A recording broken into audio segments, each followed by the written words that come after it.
ကိုဖိမြုံလို့အလောလို့မယ်ပစ္စည်းချမယ်ပစ္စည်းချပါမယ်ဒါကျွန်တော်လေးအလောရုံပါဟာလောပြီးလောအိုးမလောလဲဒီ တော့ကိုသူချမှာပေါ့သူချမှာပေါ့ဒါတော့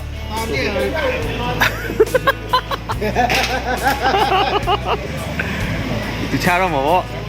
အခုဒီမကြသေးဘူးအခုဒီမကြသေးဘူးချတဲ့ချိန်ကျရင်ကျွန်တော်ပြန်ရိုက်ပြပါမယ်ဟိုကျွန်တော်အောင်ကပောက်လုံးမှာဒါကျွန်တော်တို့ရရှိဖို့နော်ရှိဖို့လုတ်ပြီးမုတ်ကျွေးမယ်အေးတိုက်မယ်စိတ်ကူးရင်တော့ရမလားပေါ့စိတ်ကူးရမလားပေါ့စိတ်ကူးရင်သူရေပါတိုက်မလားရေပါကုန်းပြီးတော့ကုန်းနေတယ်ကုန်းပြီးတော့လှုပ်ကြပါတယ်လှုပ်ကြပါတယ်10မိနစ်ရှိပြီနော်ဟိုဘက်ရောက်မှချပြီးတစ်ဝက်ကြည့်ပါတယ်ရှိုးပါတယ်ဒီတစ်ပတ်လေးဘယ်လိုလုပ်လဲဆိုတော့ရှိုးပါတယ်စင်ပီလာမဖြစ်ရဘူးဒါတော့အလုပ်ကြိုးစားနေပါတယ်စဉ်းစားနေပါတယ်ပြော string